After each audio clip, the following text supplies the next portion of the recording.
Halo, ketemu lagi sama Inces Arta.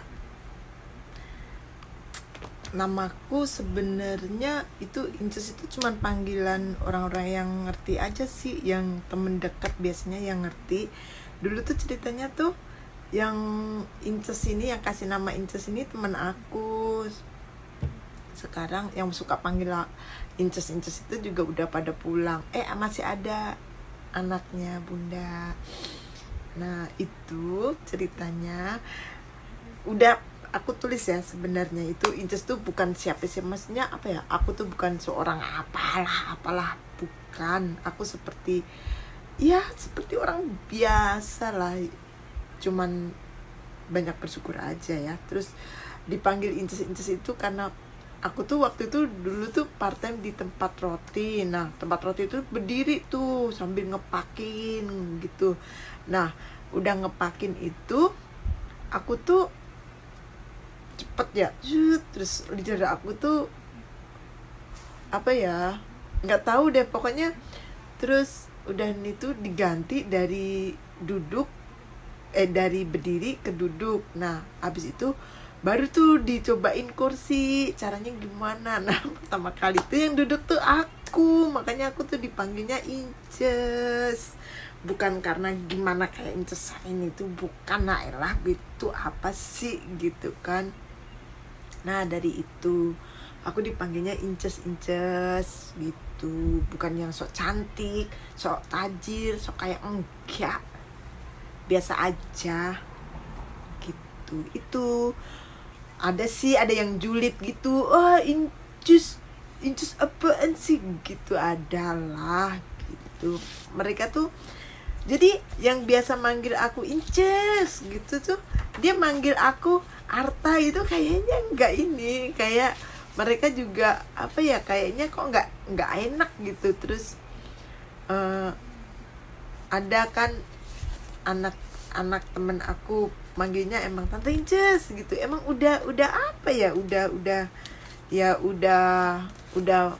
udah luas lah ya dipanggilnya itu. Makanya yang nggak tahu, aku tuh sangkainnya tuh aku ngasih nama Inces sendiri tuh, enggak, bukan. Jadinya aku dulu tuh kayak gitu ceritanya. Jadi packing sambil duduk sendiri, lainnya berdiri tuh saya duduk sendiri. Nah dari situ aku dipanggil Inces gitulah.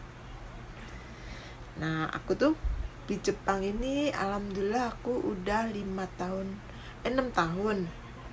Alhamdulillah udah 6 tahun, dan alhamdulillah udah permanen residen. Alhamdulillah ya, udah permanen residen. Dan dulu tuh aku bisa kesini tuh ketemu sama suami aku tuh lewat, pasti ada yang ini ya, ada yang penasaran ya gitu kan.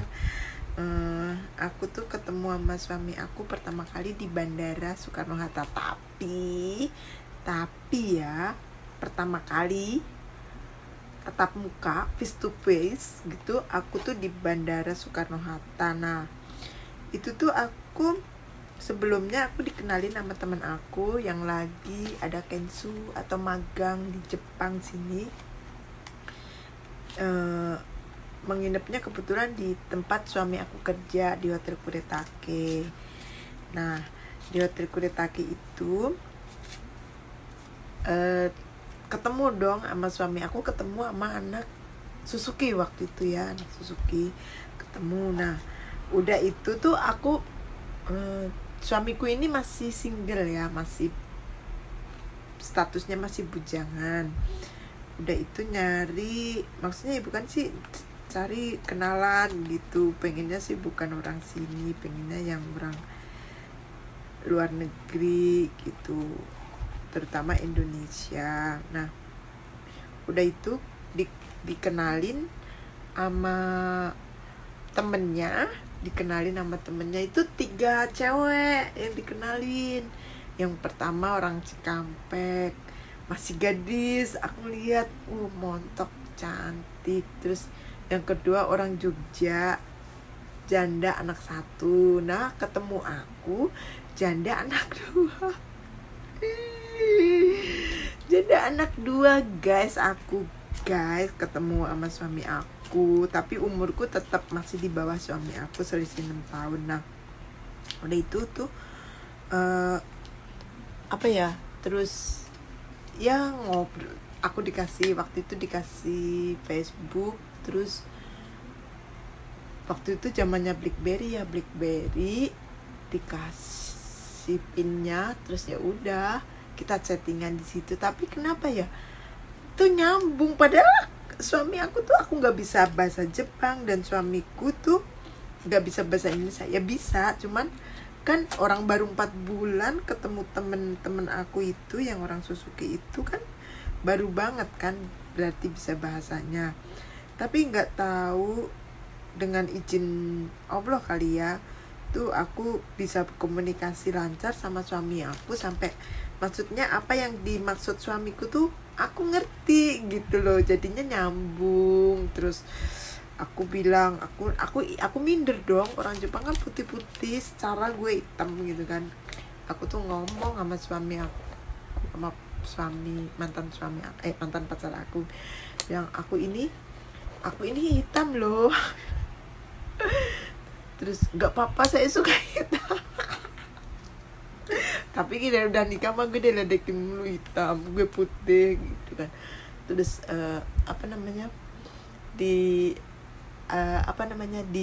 gue nih hitam, nggak apa-apa, hitam itu sehat, bla bla bla, pokoknya banyak muji kamu cantik,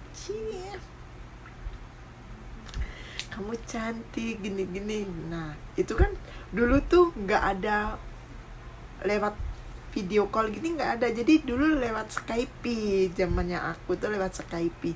Nah lewat Skype itu kan kelihatannya, lihat dari monitor laptop gitu kan, kelihatannya aku gede gitu ya, badan aku gede sekali. Jadi dibeliin baju itu ukuran 4L, bayangin aja pertama kali. Nah udah tuh katanya tuh mau